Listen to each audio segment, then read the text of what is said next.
امام یافعی نے روض الریاحین کے اندر لکھا، ایک نوجوان تھا، کپڑے کی دکان پہ کام کرتا تھا بڑا خوبصورت۔ ایک خاتون آئی تو اس کو دیکھا تو فریفتہ ہو گئی، دل ہار بیٹھے۔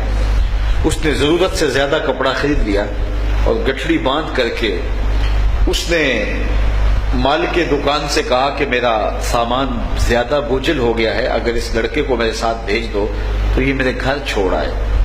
مالک دکان اس کی نیت سے آگاہ نہ ہو سکا اور اس نوجوان کو ساتھ بھیج دیا۔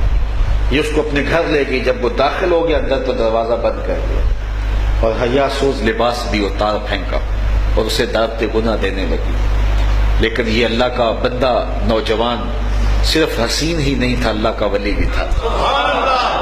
ہمیشہ اس نے اپنی جوانی کے تقدس پہ پہرا دیا۔ وہ جوان نہیں ہے جو اپنی جوانی کو گلیوں میں رول دے، جوان وہ ہے جو اپنے شباب کو اپنی منزل تک پہنچائے، جس کی امانت ہے اس تک وہ امانت پہنچائے۔ ہے شباب اپنے لہو کی آگ میں جلنے کا نام۔ جوانی چوکوں اور موڑوں پہ کھڑا ہو کے اپنے تقدس کے جوہر کو برباد کرنے کا نام نہیں ہے۔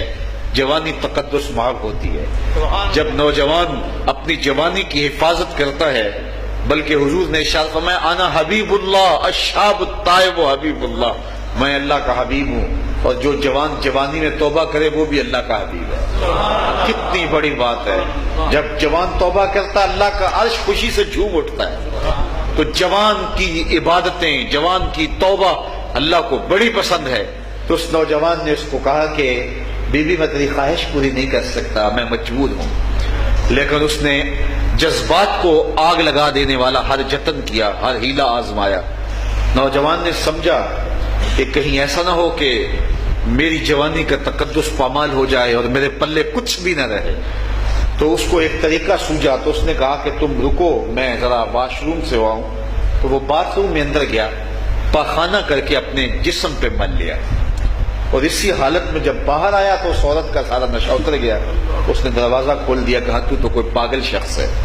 تو اس نے دروازہ کھول دیا۔ وہ نوجوان دروازے سے باہر آ رہا تھا اور دل ہی دل میں رب کا شکر ادا کر رہا تھا، مالک میرا بدن گندا ہو گیا لیکن من تو ستھرا رہا۔ سبحان اللہ۔ کائنات کا سب سے حسین چہرہ وہ ہے جو جنسی کالک سے محفوظ ہو۔ سبحان اللہ۔ باہر ایک کنواں تھا، وہاں آ کے اس نے غسل کیا۔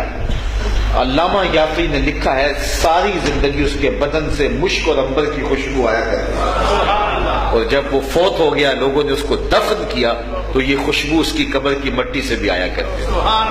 کوئی رب کے لیے گناہ کو چھوڑ کے تو دیکھے، کوئی رب کے لیے گناہوں کو ترک تو کر کے دیکھے، اللہ رحمت کے دروازے کھول دیتا ہے، اللہ کرم نوازیوں کے دروازے کشادہ کر دیتا ہے، اپنی خاص رحمتوں اور خاص کرم نوازیوں کا نور اس کے اوپر نازل فرماتا ہے۔